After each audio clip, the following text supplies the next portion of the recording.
Good morning, everyone. We're going to go ahead and get started with our Commissioner Status Update meeting. Today's date is December 16th, 2025. The time is 10 a.m. In attendance are Commissioners Eberline, Duncan, and Matari. I'm going to call this meeting to order. Are there any changes to the agenda? Hearing none. Public comment. Anyone wish to speak? Hearing none, we'll go into our first item. Transit Department update. It's a discussion item, and it has myself leading it off. Mr. Engel, you can come on up, please. What I learned last week at our transit meeting, held last Wednesday, was that we could actually write off these de minimis indirect expenses. Is that correct?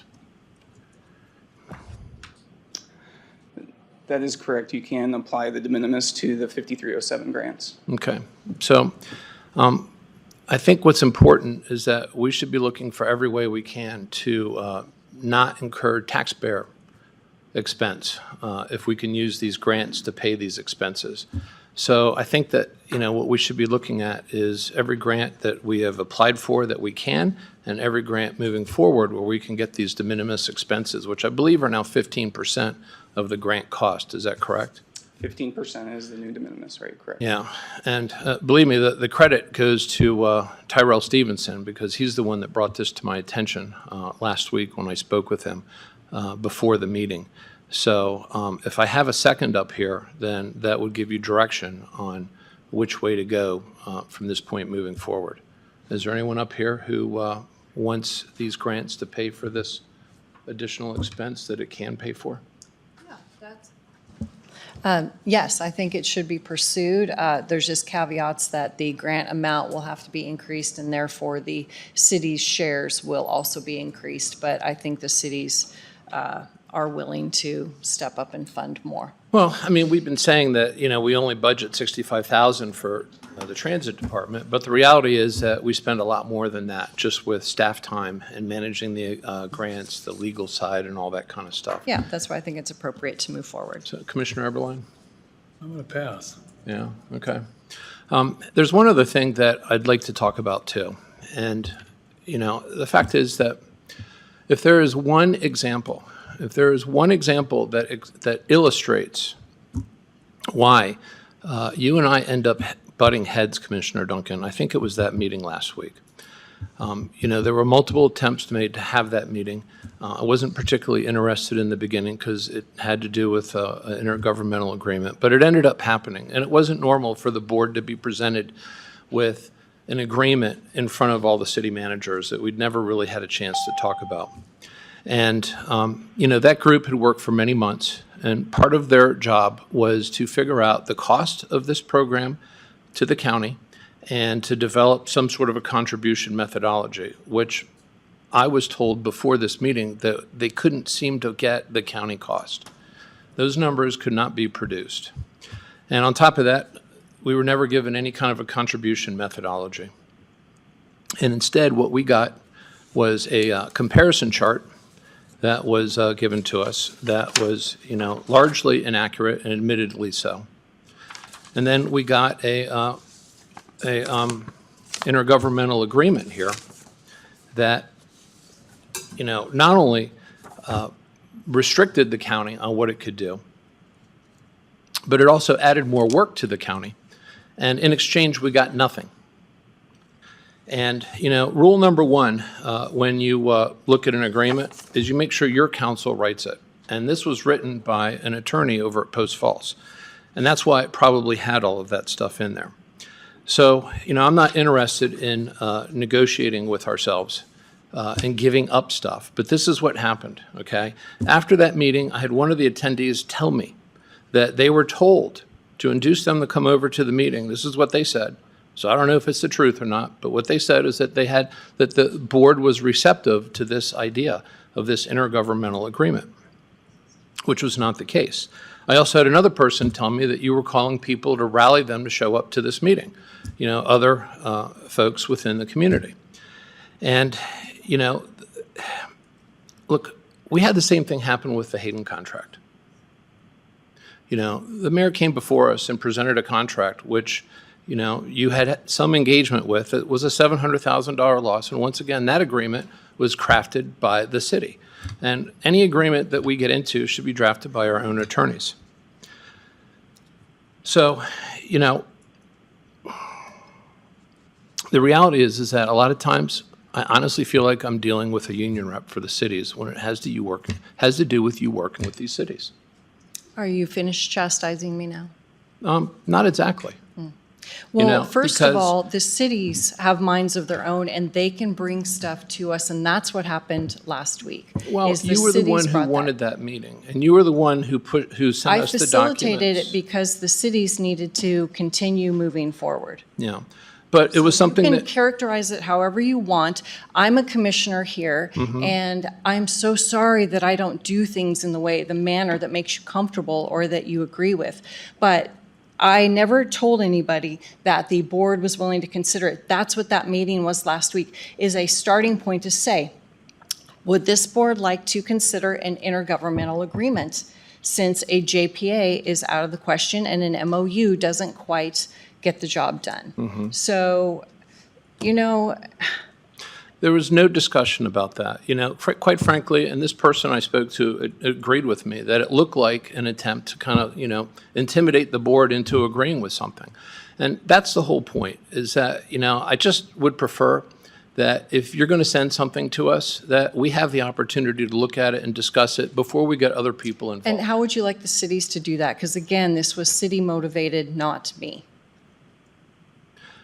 Well, I was facilitating it coming forward. Well, it And was- population is the methodology that they agreed on. yeah, it was an incomplete document. It was like you said, a very rough draft. So there was nothing that we could really discuss. And second, this chart that we got that compared everything was incomplete by their own admission, and the numbers were wrong. And so in essence, what are we spending our time talking about if we're not talking about, something that is complete, that is well thought out, and, has accurate numbers? So why would I go waste county resources if this board is not going to consider an intergovernmental agreement? I don't know why you would, honestly, and that's a good question to get an answer to, because the fact is that we've never had this discussion about wanting to go into an intergovernmental agreement. That's what last week was for, to start that conversation. I Well- don't understand why it is so difficult for you to just operate as a team and as a board.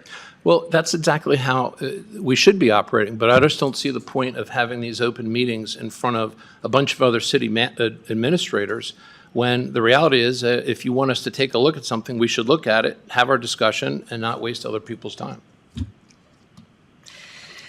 And in fact, that was one of the comments that was given to me by one of the attendees, that I don't want to waste my time on this anymore. So, clearly they had a different idea of what they thought this meeting was going to be.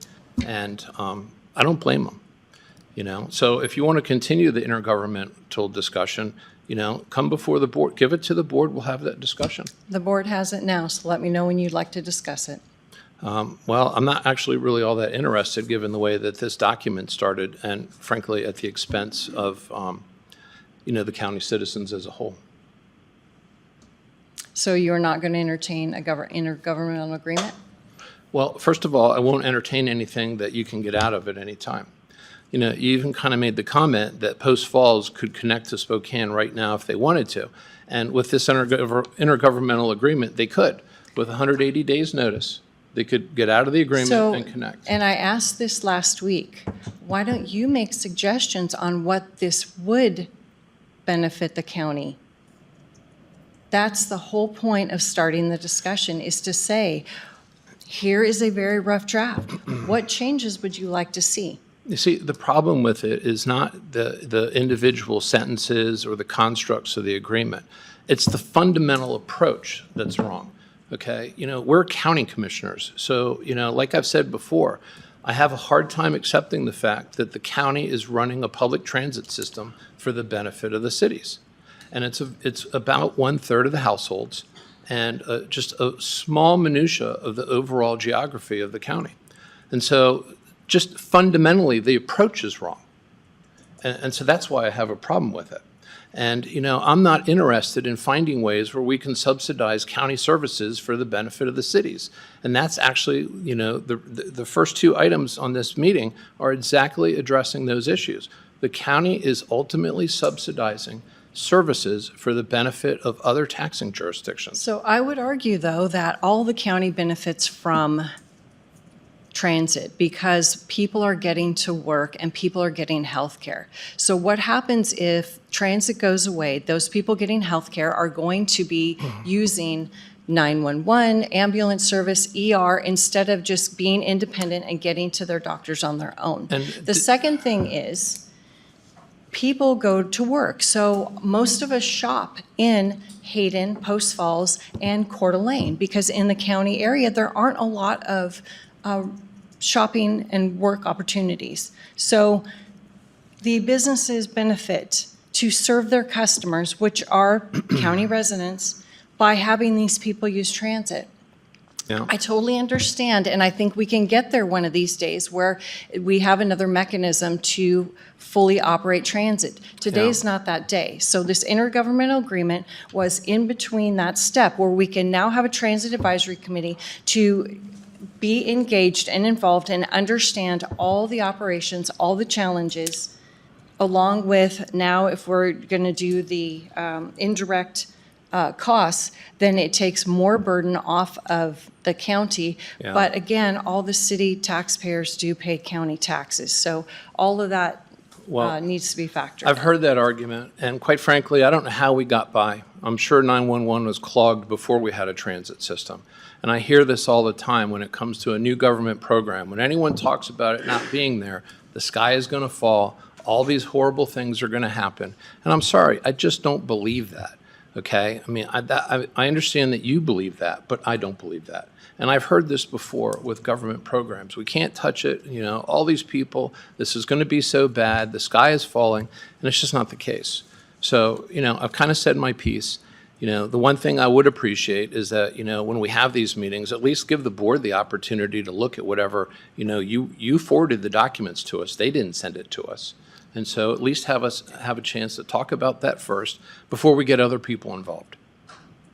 So if cities want to present something to the board, you still need it to be handled that way? The cities cannot present anything to us unless they go through a board member. You make it so binary like that. I guess the thing about it is just the way the meeting was structured, the way that, that it was, it was very important for you to have this meeting. I wasn't interested. I know Commissioner Eberlein originally wasn't interested, but you kept asking and kept asking.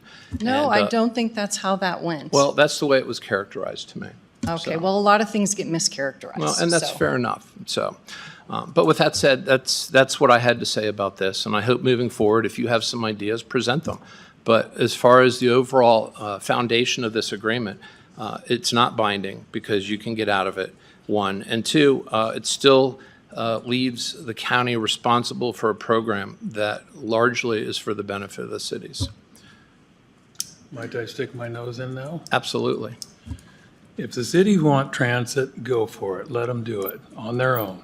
We don't need to have all this other hassle for going through here. The county's got plenty of other stuff that we need to be taken care of too. The taxpayers I don't know how many people ride the bus in a whole compared to everybody else in the whole taxpayer base. It's a pretty big bunch. And somebody's getting strapped with a whole bunch of it, and somebody's getting they're getting a little bitty piece of it. Yeah. Enough said. Well, I just think it's interesting that this board is not willing to move towards the cities when the cities are not in a position to do a JPA. I mean, what happens is, What about Ubers? please tell us about them, Mark. Yes. Tell us exactly Yes, how much they would cost. Tell us how many we would need in this area. Tell us how many That's a Idaho private people have sector done. thing. We don't get into that kind of stuff. This was talked about 10 years ago, 18 years ago. And you voted no on a JPA when you were on the commission before. So there are people who don't have smartphones, so how are they going to use Uber? And are we going to add 100 more Who cars to the doesn't road? have a smartphone? There's a lot of elderly people who don't have smartphones. So how are they going to be able to? I guess their children are going to do it for them. Yeah, I think the other side to this is just the fact that, what was proposed last week was the county yielding control, the county adding more work, and the cities, your response was that they will meet with us quarterly. Well, I've been a commissioner for almost 3 years, and not once have they shown up to these meetings to say, we want to have a voice, we want to talk to you about all these stops that we would like to have or changing the routes, nothing. And so that's why I'm trying to figure out, the cities have played hardly any part. In fact, the only part they play is deciding on their own how much money they largely want to give us, and they write a check and say, you take care of it. You take care of it. We have not had meetings where we've said, no, you can't join us and talk to us about transit. And that's why I'm having a hard time understanding, it's like this contrived situation where we have to negotiate and work with the cities. We've always had a door open for the cities. They've just never shown up. Until the board has decided they're not going to approve any grants going forward in order to force the cities to make decisions that are not, that they're not able to facilitate right now. Well, that's your own idea, okay? Because at this point, how many grants have I said no to? At least 2. We'll have another one today that we'll see. Well, like I said, I'm not interested in expanding it, and I'm not interested in applying for more grants if we haven't spent the money that we've already applied for. We should be spending that money first and not just sitting on it, okay? It's bad grant management, in my opinion. I got another question, or not a question, but a statement. Do you remember that little building across the highway over here? That big vast thing in the park, and it's all bricks. You're referring to the what is it? That outdoor auditorium type thing? No, it's inside. It's that. Okay. Anyway, I've sat down with the cities, all the people in the cities, and this is 15 years ago or so, and they didn't want anything to do with have to funding anything. They wanted us, the county, to do it, and that was under Jody Beasley's watch. And they wanted absolutely nothing to do with it. They wanted the county to say, you take care of the whole thing and we'll be happy to take it. Yeah. And that's what's happening right now. No, it's not happening right now. Right now, they're saying that they want to come to the table with more input and more finances. That's what they're saying now. More Coeur d'Alene said finances. last week that they had no money. There was no additional money. That's what they said. There's no additional money. For this fiscal year. They have not been able to come forward with any approach. After 7 or 8 months, they couldn't even come forward, which was part of the reason they got together, was to figure out how to develop a model to contribute, and that wasn't even touched on. So it was a waste of time.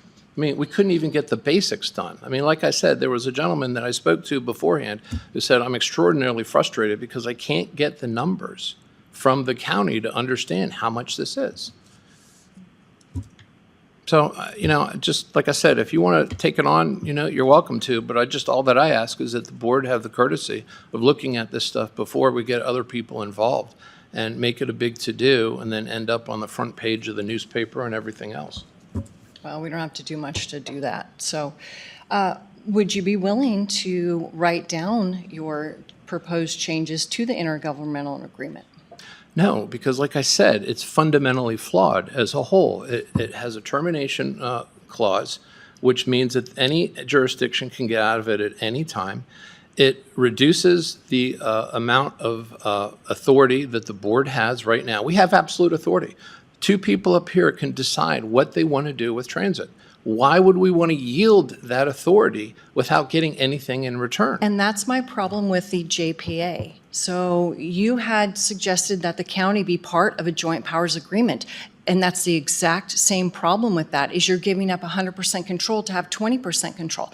I don't want to be part of a JPA at all, because if we are giving up control, then that causes problems. Yeah, I think maintaining the control along with better sideboards, not connecting to Spokane, fine, we can work on the termination clause. That's not a problem. Yeah. See, I think you missed the entire point of the joint powers agreement. How many stops serve the county?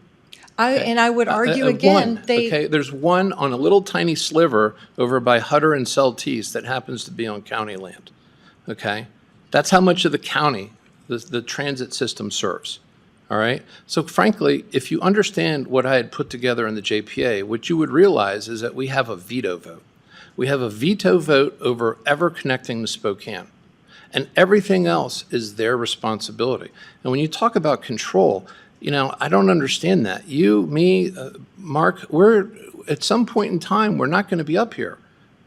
So who cares about the control? It's about building a system in place that protects, one, for those who want to keep transit, it protects transit, and two, for those who don't want to connect to Spokane, it actually addresses that. It has a mechanism in place to make it extraordinarily difficult. What this intergovernmental agreement is that was presented to us does none of those things. It doesn't compel the cities to do anything. They can get out at any time. Any board in the future can give their 180 days notice to get out of it, and guess what? It'll probably take about 180 days for Spokane to connect to us. So it does nothing. It accomplishes nothing. In effect, it's window dressing. So that's why I won't do it. But if you want to do it, you're welcome to. All I ask is that it just come to the board and we can have a discussion.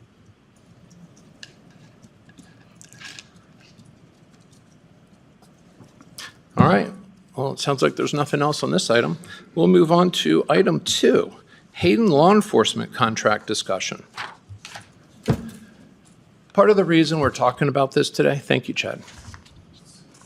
Sorry, just for clarification, are we moving forward with anything? Because I didn't get a decision. Yeah, you did. Commissioner Duncan and myself said go forward and make sure that we get all of the de minimis expenses that we possibly can, and that we not leave one penny of taxpayer dollars on the table if that can be avoided. So it needs to be said that the county will need to confirm that no total federal expenditures will exceed $35 million threshold, which we'd have chosen to go through the de minimis. And additionally, the county must ensure that recovered indirect costs are supported by allowable indirect expenditures at or above the amount charged to the grants. Well, I think at this point, it's really just a matter of giving you some direction. So, Make sure that's on record. You can come back to us and give us a presentation on how we will do that and what, and I'd like you to include the auditing department just to make sure that, they're in agreement too. And then we can make this happen. Because apparently the tribe is doing this. So the direction is to put forth the information for a presentation. Yep. And future grants have this written into it. And even past grants, because there might be an opportunity to go into past grants and get that money. Yeah, so we'll put together the information now that we have what we need going forward. So since we've been provided direction now, we can now go forward and get the information put together. All right, thank you. So back to item 2, Hayden law enforcement contract. This is an interesting situation because for some reason I am finding myself on the receiving end of, and I don't know if it's a citizen or a councilman, what role he's playing, because it's from a personal email, but he responds to a councilman.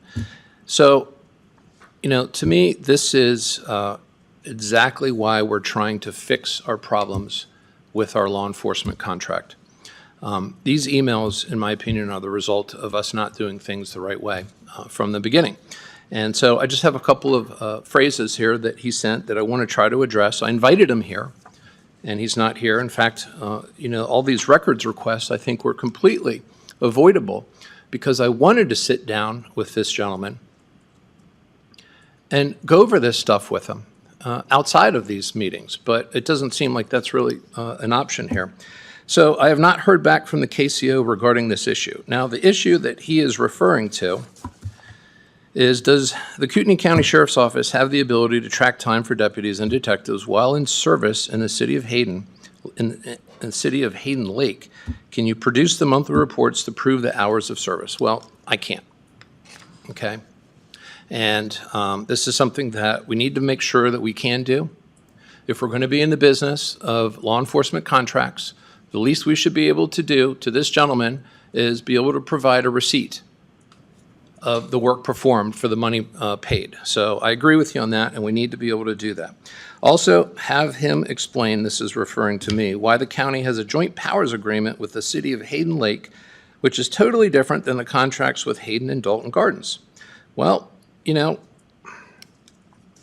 the next sentence says, this contradicts his statement of, my statement of having boilerplate contracts with all the cities, okay? The fact is that the reason we're working with Hayden first, if you're watching this video, is because we want to work with you to set up and establish the final boilerplate contract, because we don't want to have these multiple different contracts written by different entities that become arbitrary. And of course, the worst situation we want to be in is having a different rate for every contract. That does not lead to good relationships between these entities and the county.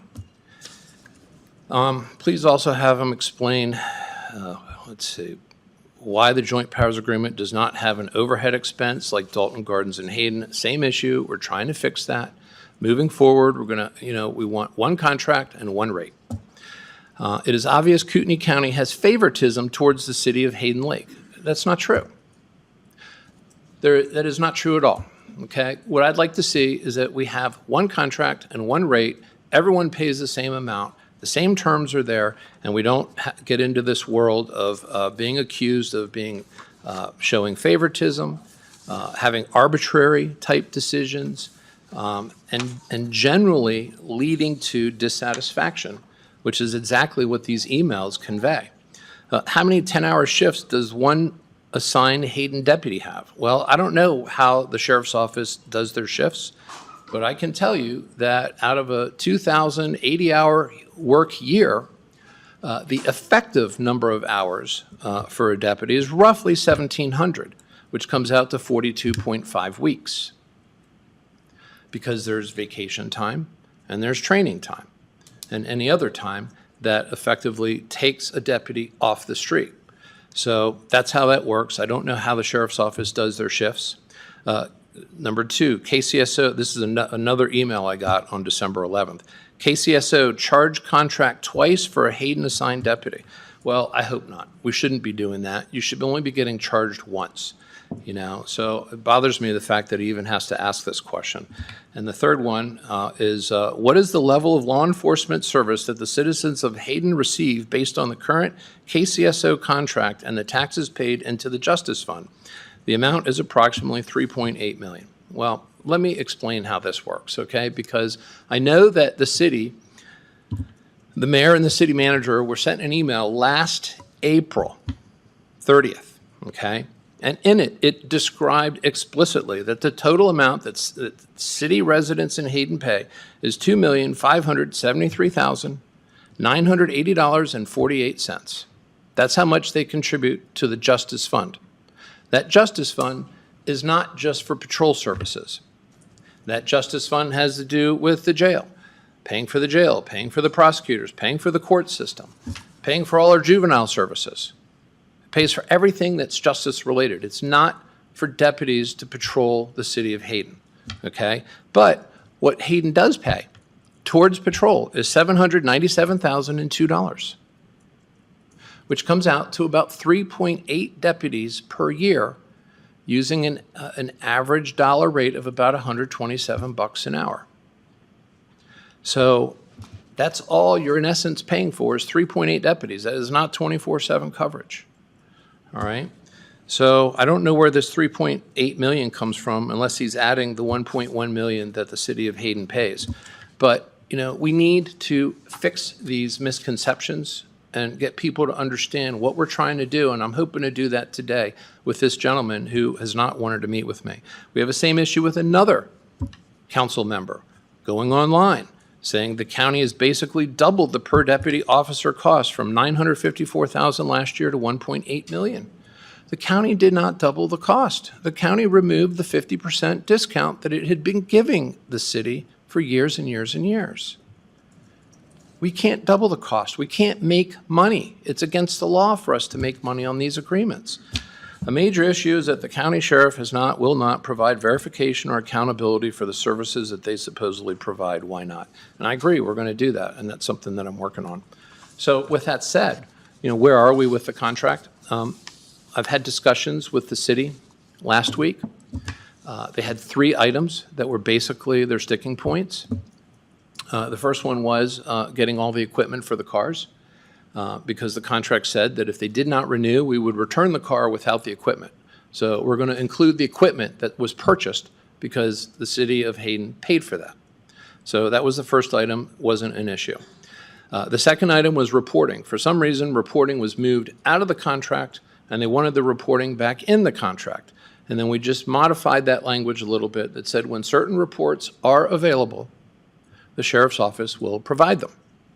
And so that was the second item. And then the third item had to do with shall enforce city ordinance. And I understand where they're coming from, and we don't want to be in a situation where the sheriff's office is being asked to do something that is unconstitutional. Shouldn't be doing that. With that said, they would like to have that adjudicated. And, so there's some language that's working on that, that's addressing liability. And I believe that the sheriff's office has already developed a very good working process with the city of Hayden on how to manage to this moving forward. And so the board actually during this meeting got that contract.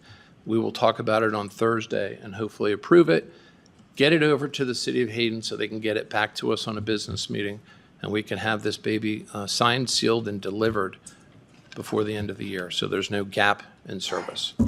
And so I wish that this gentleman had showed up. I hope at some point he wants to sit down and talk with me individually, but he keeps sending these emails, and frankly, I just wanted to get to the obvious and just let him know that these reports are not available. We're fixing the contracts, and we're going to have one rate, and these are the issues. And what I also find interesting is that before, when they were paying below the cost of the county, we were not getting these emails. We were not getting this inquisition. So that in and of itself should tell you a little something about this process. But we're going to get there. And anyhow, that's it for that. Any questions on the contract? Hearing none, we'll move on to item 3, jail staffing and overtime. Captain Jeremy Howe. Good morning, Commissioners. Captain Jeremy Howe for the record. I have a short presentation for you guys. Lieutenant Norris authored a memo, and I put together a presentation to hopefully address any concerns. I have a couple disclaimers. Inmate numbers change hourly, and deputy numbers change daily. So the numbers that I authored yesterday when I put this together have already changed, but this is just for something that we can discuss. And the other thing is I'll get to a point in the presentation where anything after it is operational security, and I would request an executive session if you do want to continue and hear that part of the presentation. Okay. With that, the first thing we were asked, we've been working on this for several years of trying to come up with a minimum number of staffing to adequately staff the jail. There are no federal or state guidelines on inmate to deputy ratio, inmate to correctional officer ratio that everybody abides by together. For the Federal Bureau of Prisons, they have their own internal ratio, and that's 15-1 inmate to CO, and that's COs that are on duty, so 15-1 based on how many inmates they have. And something to keep in mind with that is they are dealing with convicted felons. When you're in prison, you're a convicted felon, so they're dealing with convicted felons every single day, and any number that they go below the 15 minimum is considered emergency staffing for the Federal Bureau of Prisons. For county jails, there's no national standard. There's no ratio. However, the Bureau of Justice Statistics has a 4-to-1 ratio across the country for county jails to inmates. But obviously, county jails are all different in sizes, in clientele. There's pre-sentence, post-sentence. Obviously, we've discussed it before. A quarter of our population is convicted felons waiting to go to IDOC. So, places like Idaho County, that number is much smaller, but that's across the country, a statistic that the Bureau of Justice Statistics has come up with. For the Kootenai County Jail, we have put together a minimum standard or a minimum number of deputies that we need to run the floor without affecting services and programs that we have. And for us, it's not based on ratios. It's based on first of all, I think it's historically been based on the number of employees we currently have. And over the last several years, that number has been really low. But it's also based on the layout of the jail, and that's what I have prepared later if you want to go into executive session. But for our minimum staffing is 2 sergeants and 13 deputies to run the day-to-day of the jail.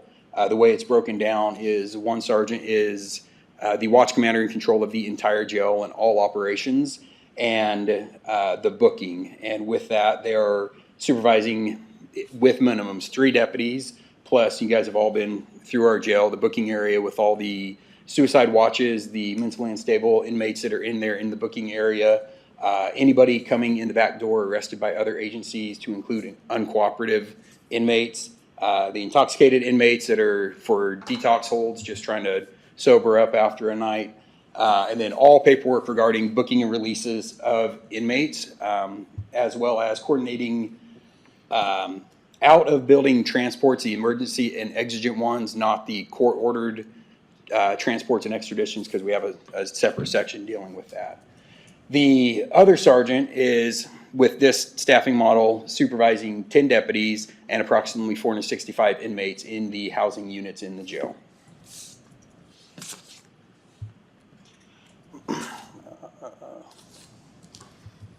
So with that, if you look at the ratio, so the national average for county jails, inmate to deputy ratio is based on total staff. They take the total allotted number of staff, not just on the floor, and they use that for the ratio. The Bureau of Prisons uses on-duty personnel. So I wrote down a couple numbers, and this is, again, as of yesterday, our number was 476 inmates, which is obviously over our maximum of 451. So if we use the assigned daily number that we're currently dealing with right now, it's 43-1. If we use our minimums that we came up with, we're 31-1.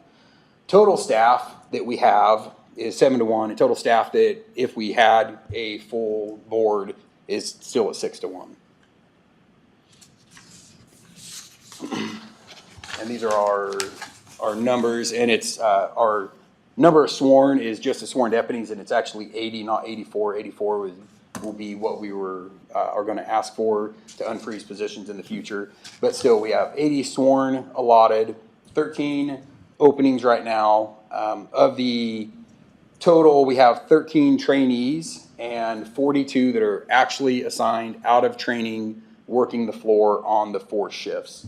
So if you take the 42 divided by the 4 shifts, that's 10.5 deputies a shift. So we're trying to attain 13 minimum, and we don't even have enough people to get to that point.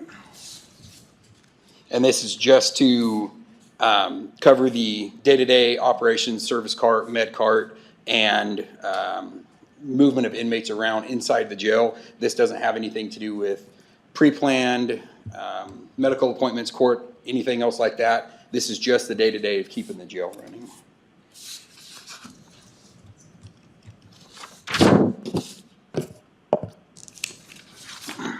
So the 10.5 per shift, the 42 sworn that we have assigned to the floor, that was as of the end of October, because we had 4 trainees get released from training. So since January 1st, we've hired 17 brand new trainees, and it's not just all at the same time, it's throughout the year.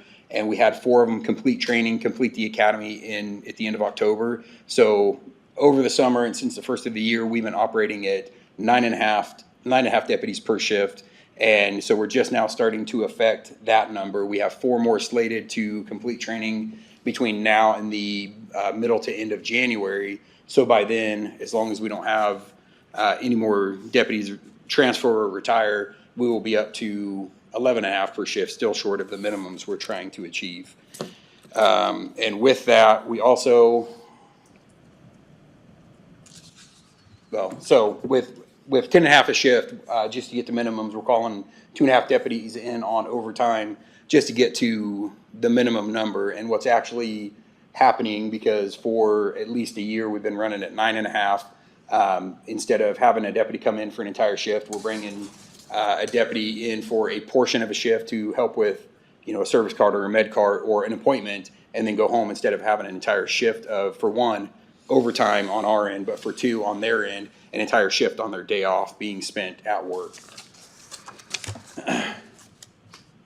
And again, this doesn't leave room for deputies training, deputy sick, custody tech backfill, because we still have to run the towers. And if a custody tech calls in sick or has training, we have to backfill them. And then some of the other services, we're just bringing deputies in for a short amount of time, are inmate haircuts, dental visits, and transports to Kootenai Health. As you guys know, we had 6 overdoses 2 weeks ago. And at the minimum, if we're sending 1 person with each of them, then, it's 6 out of our 13. And then if they need more than 1 deputy there for each inmate, then we're sending more out the door, so we're calling more people in. And then this is based on, again, yesterday's number.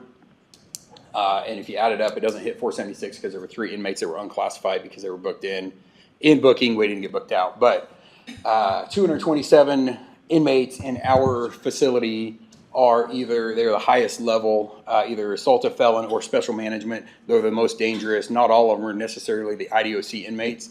They can be pre-sentenced and still in that classification. So over half, and then almost half is the medium custody inmates. And then we have inmate workers, and then Border Patrol and ICE inmates.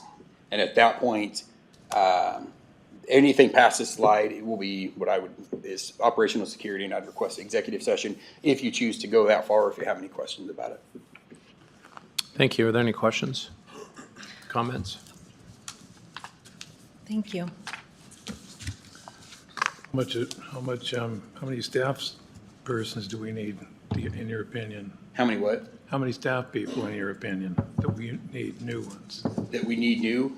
Like I said, we're gonna ask for 4 to get unfrozen in this next budget year, because what we would like to get, if we have those numbers, that will give us 18 per shift to leave room for sick, training, FMLA events, whatever other injuries that occur, and still give us enough to run the floor. But doing this research, I think we're well understaffed, and we need to have a discussion on adding more in the future. But short term, we're gonna ask for just 4 deputies in the next budget cycle. How are we gonna fund them? Where? How are we gonna fund them? Yes.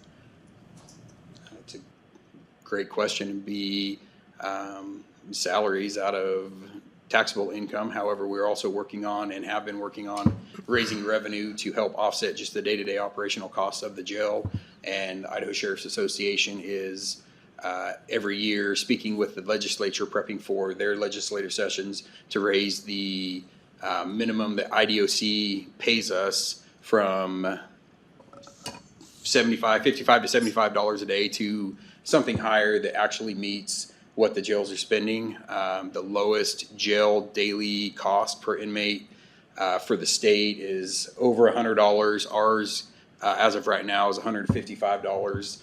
We're also working on trying to contract with IDOC to bring the number of IDOC inmates we can actually house down, but we're not there yet because they also don't have anywhere to house them. And that's an ongoing discussion on how we're dealing with IDOC inmates that aren't ours. They're just sitting in our jail.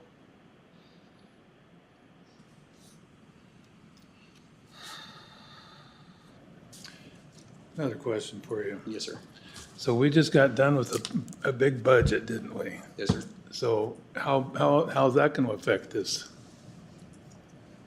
What about it? Well, how many more people do you need to put in? It's, you didn't have enough people before. Well, we have budgeted for the 80 slots that we have, with most of them being, well, not most. Over the last year, say we have 13 openings today. We've hired 17 this year. So 30 empty slots over the last year, just some rough numbers. That all went to salary salvage. So they're getting full, so we don't have the salary salvage at the end of the year, but we're filling positions, and it's going to help offset the overtime because we're actually filling these positions. So when it comes time to ask for just 4 more bodies in the A budget, it's just adding the cost for 4 deputies. What's the expected cost for all this stuff?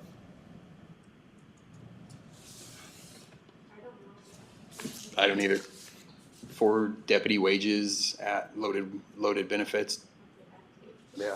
Can we shuffle it off on Hayden? We accept any inmate that is arrested from a duly recognized authority.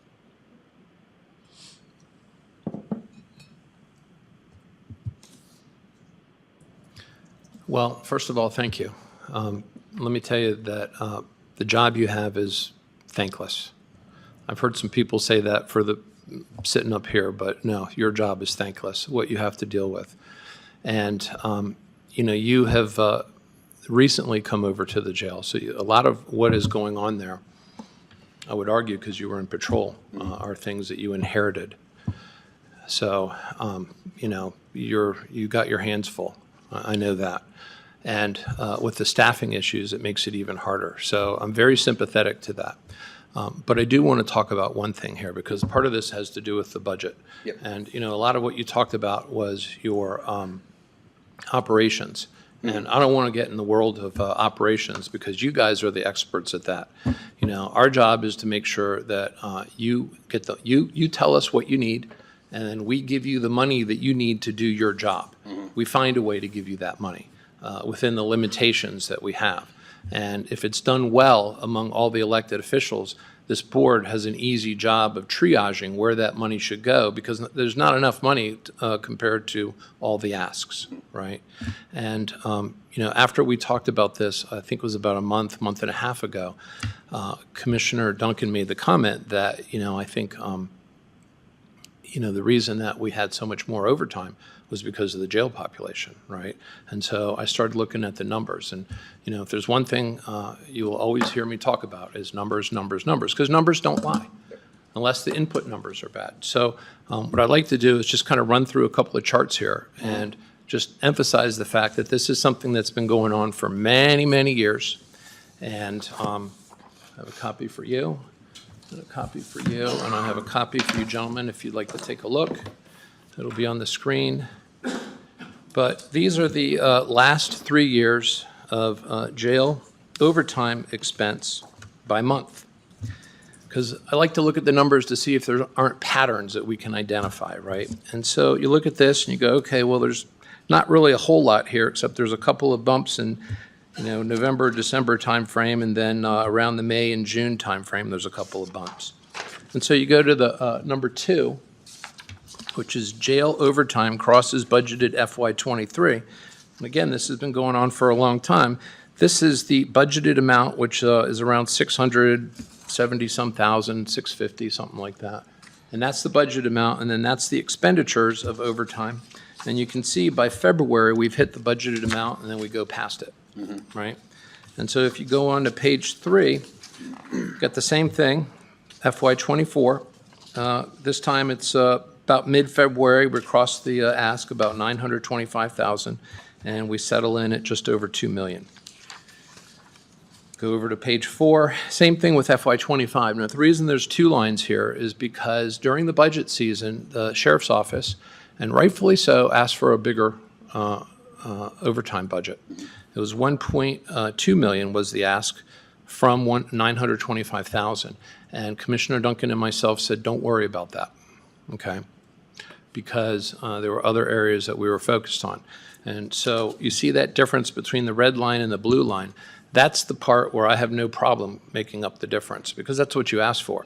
But where we came in at was right around the 2.5 mark. And if you go to page 5, you'll see that that's where we are so far after the first 2 months of the fiscal year. And there's not really a whole lot of difference, right? We haven't changed the trajectory. Now, again, I say that you have inherited this. If you go to page 6, what I did was I pulled the 30-day moving average of the jail population, because it bounces up and down, like a yo-yo, right? So I wanted to smooth that out a little bit, and then I pulled the first of the month, basically. And I compared that with our actual expenditures for overtime, just to see, because again, Commissioner Duncan, you made that comment, and I was just curious, is there some correlation between jail population and overtime? And as you can see here, there really isn't that much in FY24.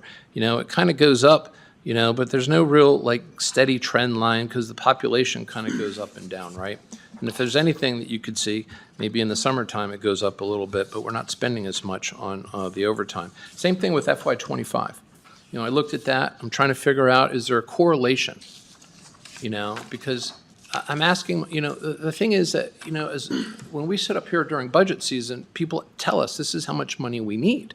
And so we have a constructive reliance that they're going to give us dollar amounts that, they can live with, right? And so that's why I'm trying to figure out, okay, why are we having this issue?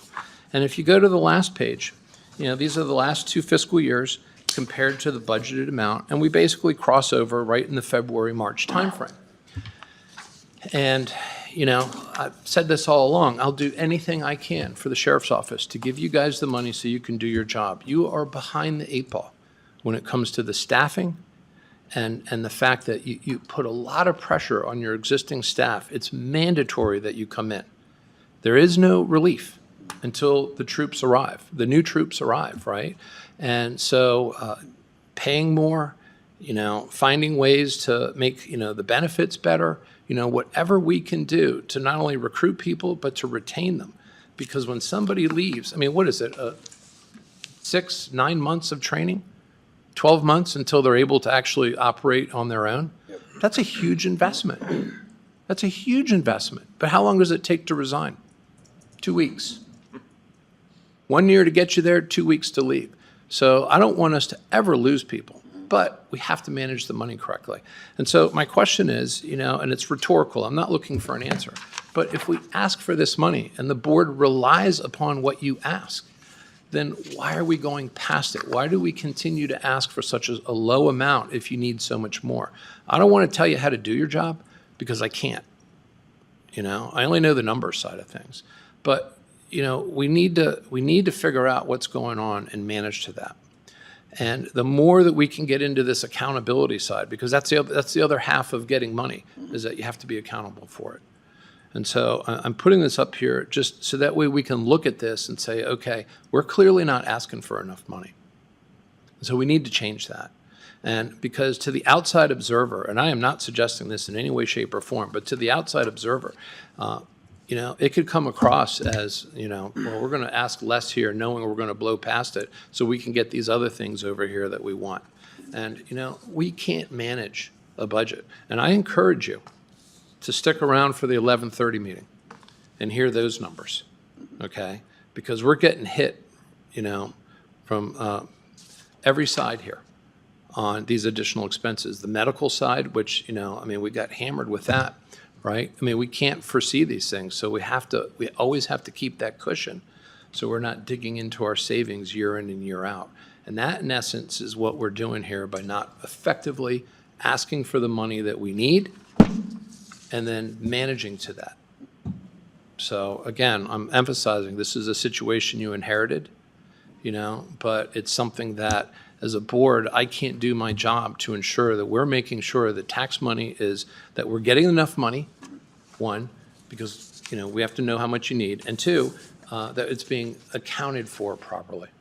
Because that's the big thing. When we can show the community where this money is going and how it's being spent, it is much easier to go to them and say, I'm sorry, but we still need a little more, and here's where we are, and here's where we will be when we get that money.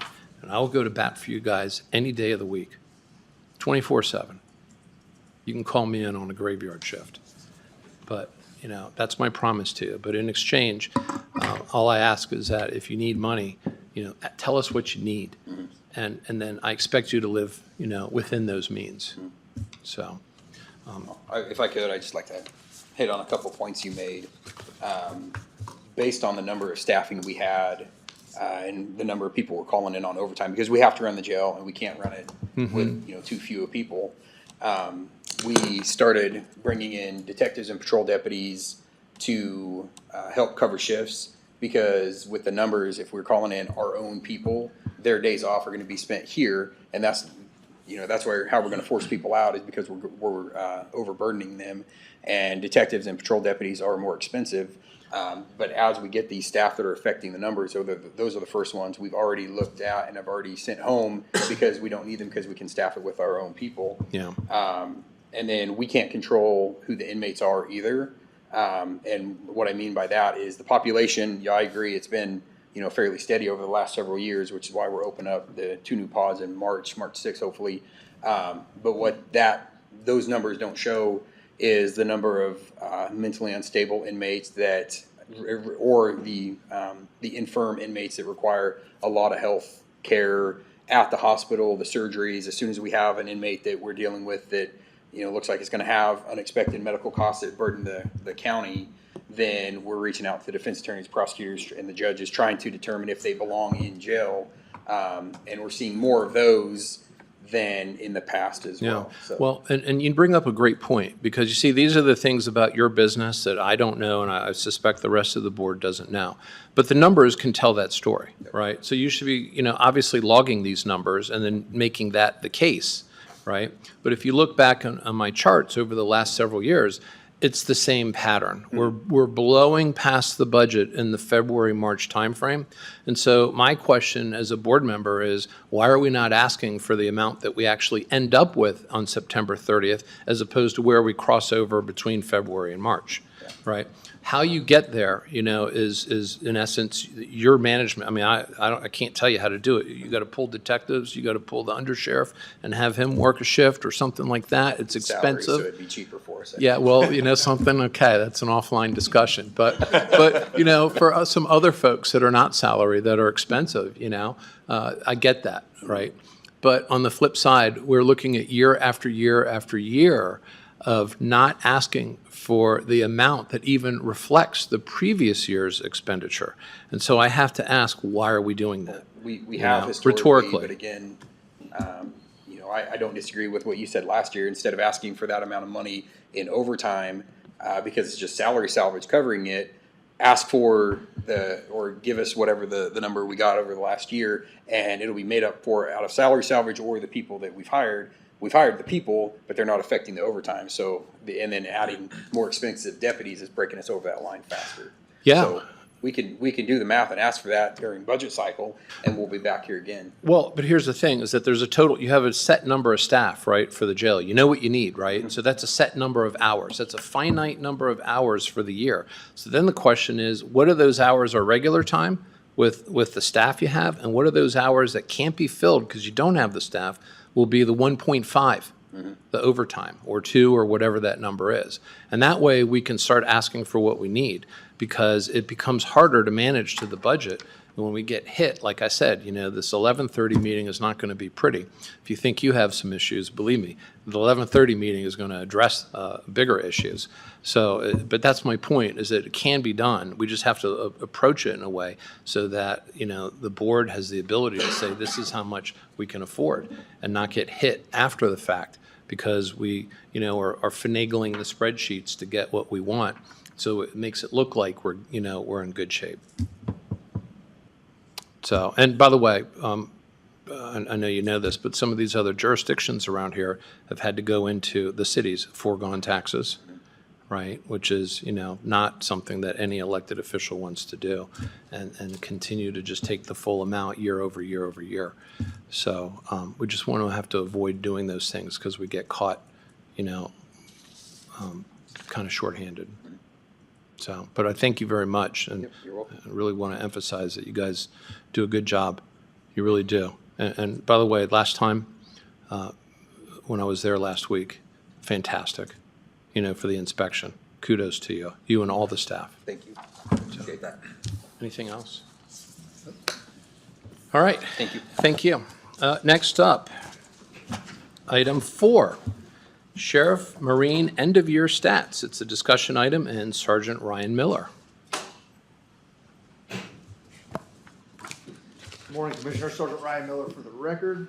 I'm going to go through our end-of-year stats for the Sheriff's Marine Division.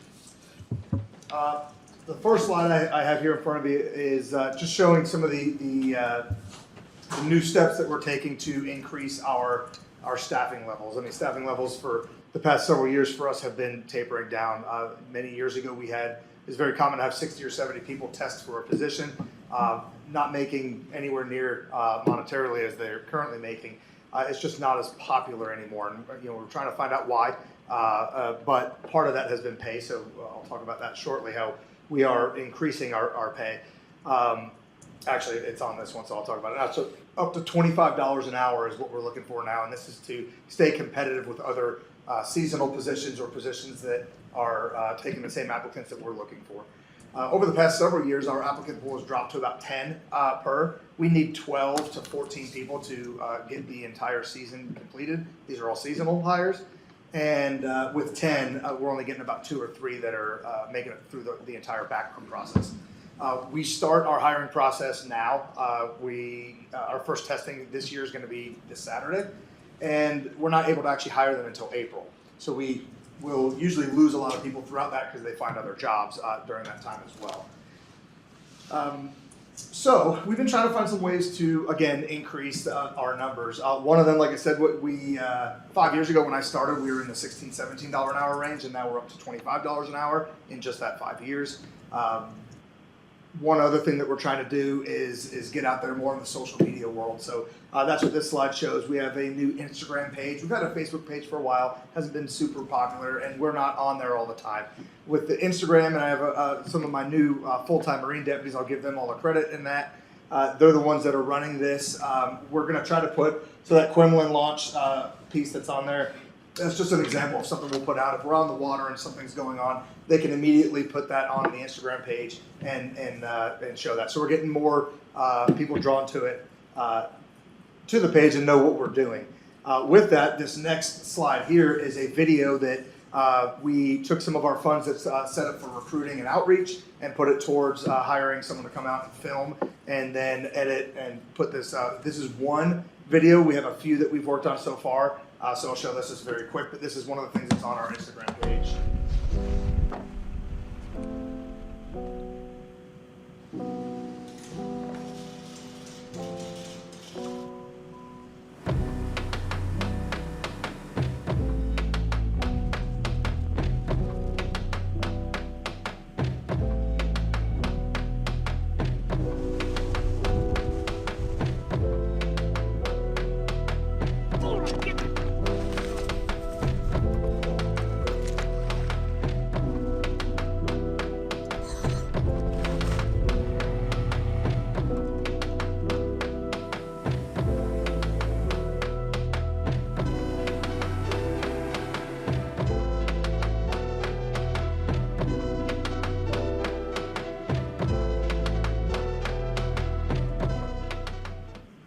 So with that, last year this time, we had about 10 applications that we received, and we're at over 30 now. So we do believe that this is helping us. I don't know, it's yet to be seen how many, the quality of applicants that we're going to get. Again, our first testing is this Saturday. I'll also be able to report back, or sort of fresh will be able to report back on that later. But this is just one of the things that we're trying to do to increase that. In previous years, the past few years, patrol and jail have sent us some of the people that are waiting to go to the academy, and that's really increased our numbers, and we don't believe that's going to happen this year, especially on the patrol side. But jail too, they need to train them, as you just heard. They need to train them and get them out there. So to give them to us for the summer is just not really going to be feasible. So we are going to be way down in our numbers, we believe. Actually, I'll go into that because I have it broken down here. So currently the Marine program has one sergeant that is in charge of not only Marine, but also backcountry, search and rescue, dive team, and sonar team as well. So it's a lot for one sergeant. You have 2 full-time Marine deputies, that are supervising the seasonal deputies. Again, 12 is kind of the number that we're looking for in seasonal teams, or deputies. That's 6 teams that can get out to different areas of our county. This season, we had 5 seasonal Marine deputies. 1 was returning. We had 3 new deputies that came from 2 from patrol and 1 from the jail. The problem with them is they had to depart the second week of August to go to the full-time academy. So we only got them for a few short weeks in the summer. We also hired 3 more of our seasonal, of those 5 seasonals, we hired 3 of them to full-time, so they also left. And then during this season, we found, and we're actually seeing a trend over the past couple of seasons, where people are coming in when we're hiring them, they also have vacations planned, FMLA planned already, they're young families. We have military leave. We also got a military leave for an entire month of the summer. So you're going to see that our patrol hours are down as well, not only in the deputies, but also they already have things going on during the summer as well. We still have the 18 lakes, 54 miles of river. That has not changed. And that's just in our county. We are getting calls. Our sonar team's gotten called now 2 years in a row to go to Montana to assist in a search. And in both situations, our data led to finding the victim. That's usually the full-time guys that are going out to do that, but we sometimes have to send some marine supplements over there, or a boat or 2 is going. We still have 10 patrol boats, 10 vehicles, 10 trailers that go along with those boats, 4 personal watercraft. And the maintenance is going up in that, the parts are going up, and our funding has not really changed. It's actually dropping just a little bit, but nothing dramatically. Here's our a look at our citations. As you look at the bottom, you'll see some higher numbers there.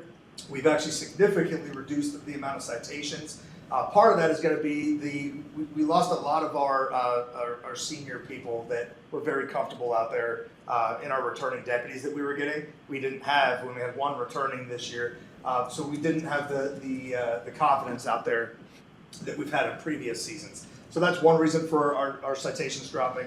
We've also had direction that has been given to me from above to educate over enforcement. If we can get it done in education, so if someone's missing a throwable life jacket, we will take one off our boat and give it to them. That's part of the recreation safety boater safety grant that we get. Goes to life jackets and whistles and some of those minor things we can just give them, issue them a warning, and educate. So we've been doing more of that. So again, you'll see those numbers are down quite a bit. One thing I would like you to see, I know there's been a lot of talk about the Spokane River and maybe doing some ordinance changes on there. So one thing with that, Spokane River has 57 citations this year, with Lake Coeur d'Alene 79. You're going to see in a slide coming up that that the Coeur d'Alene Lake gets almost, I believe it's almost double. We'll see that, but almost double the amount of patrolling, but doesn't have double the citations. Now, part of that is Lake Coeur d'Alene is big and spread out, and if I'm in over by Independence Point, I can't see what's going on over at Higgins Point. Spokane River is congested, in my opinion, especially in peak times. But also, if you're on the river, you can see violations happening a lot easier because the boats are a lot closer. So that could be a part of that as well. Citations by waterway. This is also by violation. Normally, we have our OUIs, our operating under the influence, is way high. This was pretty low this year, but again, a big reason for that. We had 2 deputies. Deputy Trawl was our full-time that has the most OUIs in the state of Idaho's history, and he had 13 years in the Marine section, and he was good for about 15 to 17 OUIs himself a season.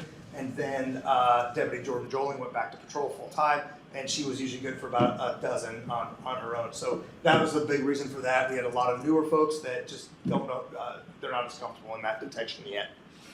Our life jackets look high, but those are also low for what we normally get in life jacket violations.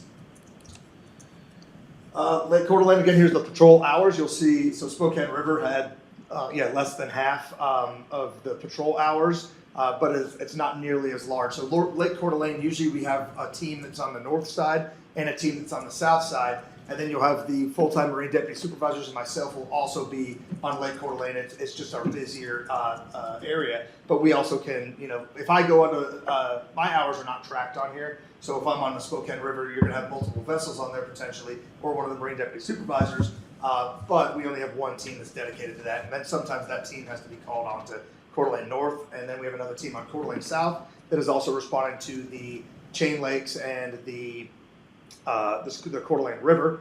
And that is usually just call dependent. They haven't, this year we didn't have enough teams to have them dedicated there. And you'll see some of the smaller lakes have just gotten less of our time. We call the big three, Hayden, Spokane, and Coeur d'Alene, our big three. Even Hayden has seen kind of a big drop here. And again, that's because of our patrol numbers. So we do want to get these smaller lakes that take a lot longer for us to get out to. That's going to be future goals to get that time up a little bit.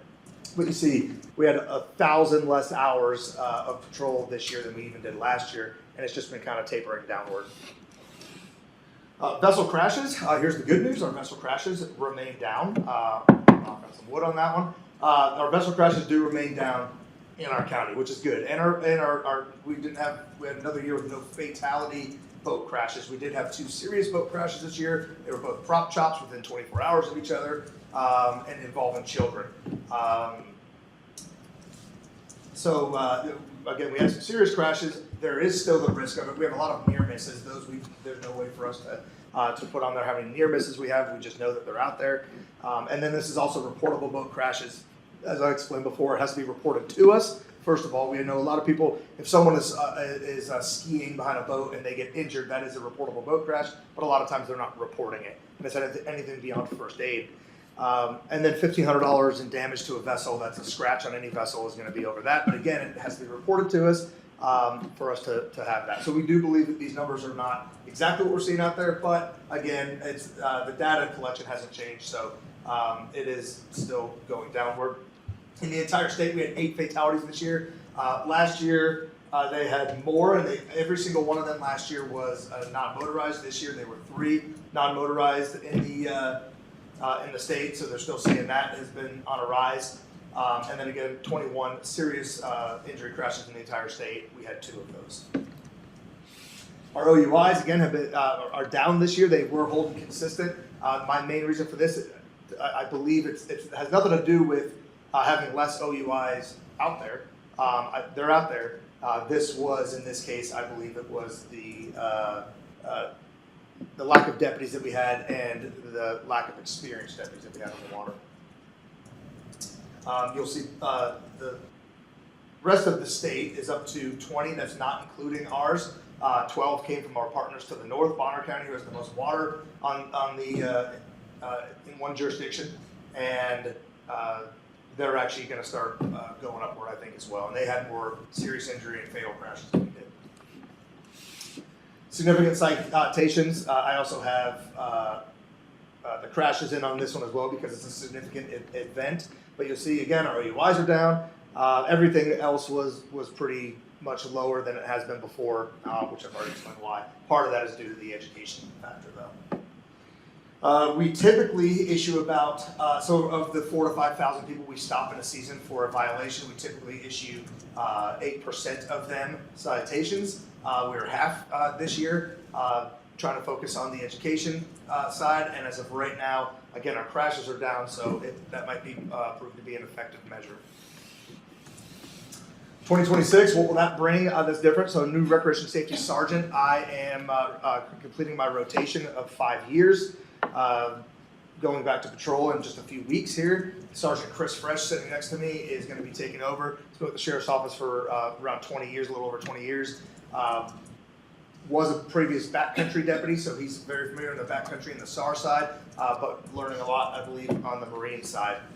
He and the 2 full-time Marine guys are going to be going through a lot of trainings here pretty soon. That's one downside about the rotation every 5 years is you have to repeat the training to get that expertise level up so that we get it going for their U.S. Coast Guard boat captains, master captain's license, along with a lot of other boating and other types of education and training over the next few months. So they gotta get that up pretty big here. We also have a new boathouse and location that is looking like it's going to be going through. That's huge. Our boathouse, we have some big winds expected tonight, and every time we have a big windstorm, we're losing roof and panels and other stuff because our boathouse is very old. So this is huge for us to be able to continue to protect the millions of dollars of boats that the county has that we're storing right now.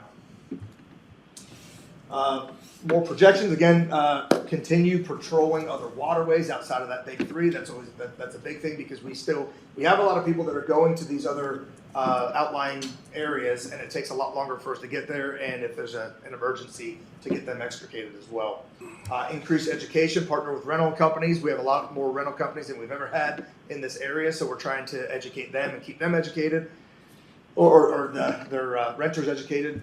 And then increase the social media. Like I said, I think that's going to be a big tool for us.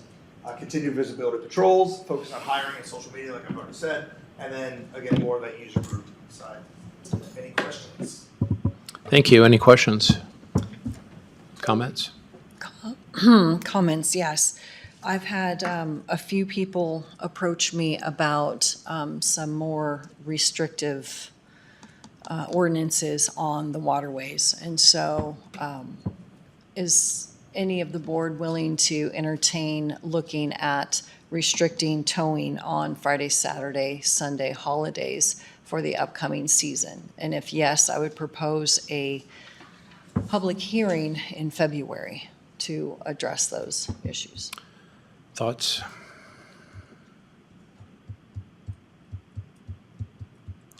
I mean, is there any kind of data-driven, is this going to be a data-driven decision, or are we just bringing this up again just because you have some people who want to bring it up? So that's part of the issue, and that's what I told the people. The data is not showing enough for the next step. So did we get lucky this season? I don't know. But yeah, I won't have data to back up any kind of further restriction. I'm willing to listen to the people, but with that, I think it'll be a little bit difficult to make a purely data-driven decision. It'll be a lot of desires from the community. Yeah, well, I think, look, you probably have spoken to some of the same people I have spoken to. And my advice to them was, you need to engage the other side. We're not trying to create an environment where now it's going to become a divisive issue on the waterways where you got one side who wants A and the other side who doesn't want A, and we're going to have this epic battle. I think we all can agree this is a growing community. We can all agree that Idaho continues to approve more boat slips, more density on the river. The question is, how do we go about doing that? And it would be nicer, I think, if we could get feedback from both sides as opposed to just one side, because it's going to force the board's hand, and I don't think it'll be productive. That's what the public hearing is for, to bring both sides together and hear from Well, them. I think the other side is pretty well organized, so they could have those conversations first before we have the public hearing. I mean, because there's two organized groups, if I remember correctly, on the river. Is that your experience, Sergeant Miller? Yes, I'd say, I would say at least two at this point, yes, sir. Yeah. So if I could at least understand whether or not there's been any dialogue between the sides, as opposed to using the board as, their mechanism for affecting change, I would be more interested in hearing that first. Because if there's no agreement, then it's going to be thrust upon the board. If there is at least some willingness to see this issue and compromise, then I'm open to it. Yeah, when you're on the water, there's lots of trouble. Mm-hmm. And some of it's deadly. Yeah. It can happen in a heartbeat. Look, I've been on there and I've seen people do things, going back and forth on the river with, young children in an inner tube, while boats are going past them in the same direction and in the opposite direction. I think we've all seen that. Yeah, it's pretty, horrifying to think if something bad were to happen. Maybe you need to get a water cannon.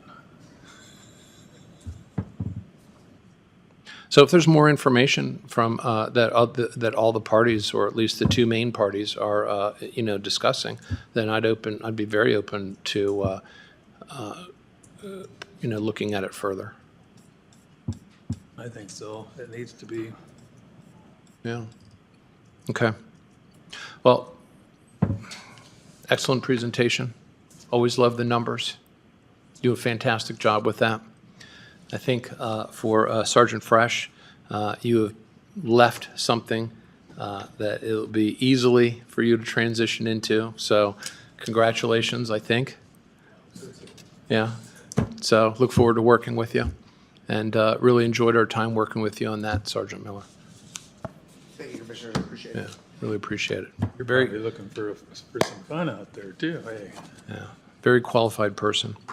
Thank you. All right, next up is item 5, Recreational Trail Program Grant, Centennial Trail Asphalt Replacement, Project Phase 2 with Parks and Waterways. It is an action item, and we have Director Snyder here. Good morning, Commissioners. You've had quite a morning, and I know you have a meeting at 11:30, so I'll be brief. This might look familiar, Commissioners, as we move through the slides. This is contemplating a recreational trail program grant for the Centennial Trail. Oh, Sarah, I'm having technical. Oh. Thank you very much. You might recall last year we applied for. Can you go to the next slide for me, Sarah? I'll just have Sarah handle this. Thank you very much. So the last year's grant contemplated replacement of 1 mile of asphalt starting at the state line, moving east. As you can see, that would be the section that we applied for and were successful at receiving last year. We will put that project out to bid in February with hopes we can complete it by June. And go ahead to the next slide, Sarah. And phase two contemplates the second mile, which would take us approximately Beck Road, thanks so much, Beck Road to Pleasant View. And that's what we would like to apply for on this round, and with board support. So you can see we have a lot of cracks. Those cracks are expanding quickly. So if you're on a wheeled cycle or pushing a stroller or anything else, it's pretty tough. As you can see, it's about every 20 feet. So the trail has reached its useful life expectancy, which it's been out there 30 plus years. And here's the quick on the funding mechanism. We're requesting $125,000 grant with $125,000 match coming from Joint Powers. The 2 mayors and our county commissioner representing Joint Powers, Commissioner Eberline, all support us moving forward with that, and that fund is held by Kootenai County. And so with board support, I would like direction to bring this to you at 2 o'clock, simply the grant application for signatures so we could move forward with that. Thank you. Questions? No, I support that.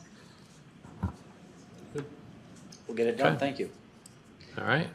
The next one before you, And this is item 6. item 6. And that is Waterways Improvement Fund Grant, Carlin Bay Dock Replacement Project, Parks and Waterways. Thank you, Commissioners. It's spinning up here. So the next grant we would like to apply for is a Waterways Improvement Fund grant, which contemplates the replacement of all the docks at Carlin Bay. They are 25 years old and, again, have reached their useful life expectancy. Additionally, the other need there, the Sheriff Marine Division is left, but Sergeant Miller and his team will tell you that it's problematic around Carlin Bay with regard to boats intermixing with our swimmers there at the Carlin Bay docks and beach area. There's a large marina and a place that serves some food and drink there, and it's very easy to get propellers into that swim area if you are adrift. And our proposed, thank you, Sarah, our proposed project will solve some of that, and I'll get to it. So there's Carlin Bay. I think most of you know where that's at. This is the current dock configuration, Commissioners, where you can see that it's open there for any boat to be able to get into that swim area. We have a vessel pump out there to the top of your screen, and that's an old wooden dock that's, again, due to be replaced. This proposed configuration will solve that problem. As you can see, it encloses the swim area. You can see the large sort of party deck next door to the launch. And this will allow some side tie moorage for people to come in and spend the day, swim in that area, and it will separate those kids and families from those propellers that could potentially get in that area. So it solves a few problems, and we're confident that the project will probably gain 40 years of life there for our boaters. So it's a good project, and no general fund tax dollars will be used on this. We'll use boat launch user fees and vessel registration money as our grant match. And here's how the math unfolds.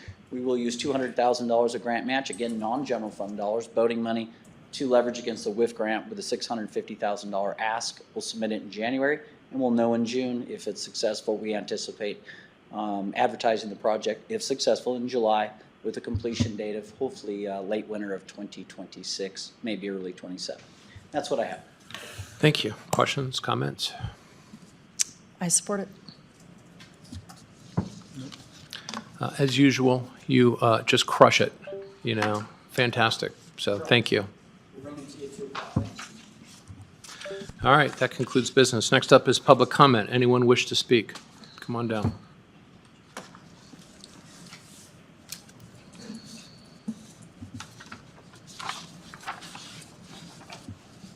Good morning, Commissioners. Ron Hartman for the record. My comments today are to look at the agenda overall rather than individual items.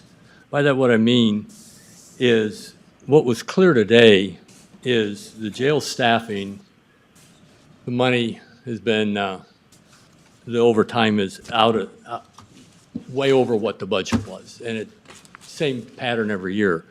But we all know we got to have a jail. We got to provide what we need. And we can also be liable for lawsuits if situations arise. So money needs to be found for that. And same thing, the next one, with the Marine Division, we saw the need for pay to go from $16 to $25 an hour. Both these items are clearly the responsibility of the county. So it's going to be an arm wrestle there. But it brings up perfect examples of why we got to stop funding Hayden law enforcement and make them pay up. All you got to do is look at the money you need for the jail and the other stuff there. And what the Hayden law enforcement also shows is how difficult it is to work with one of these cities. And now you want to try and work with all the cities to come up with something that's acceptable for transit? It ain't going to happen. I've been in the meetings where the city has been here and the county, and I was at the last one. And what is obvious to me, the cities have no intention of taking this on. They have no intention of bringing more money to the party. The only serious party at the last meeting was the tribe. I think the tribe really wants to work with you. The rest of them, they got no interest. And Hayden's proven that just with the law enforcement one. These are two areas that need to make sure aren't siphoning money off where it needs to be spent in the jail. Because the jail's mandatory. Transit's not. Transit can go. It's not a requirement by Boise. It's only serving less than 1/3 of the people in the entire county. And there's a good place to find money and to find support and staff to take care of mandatory stuff like the jail, like the lakes, like the river, and the areas where we are going to obviously have to spend more money.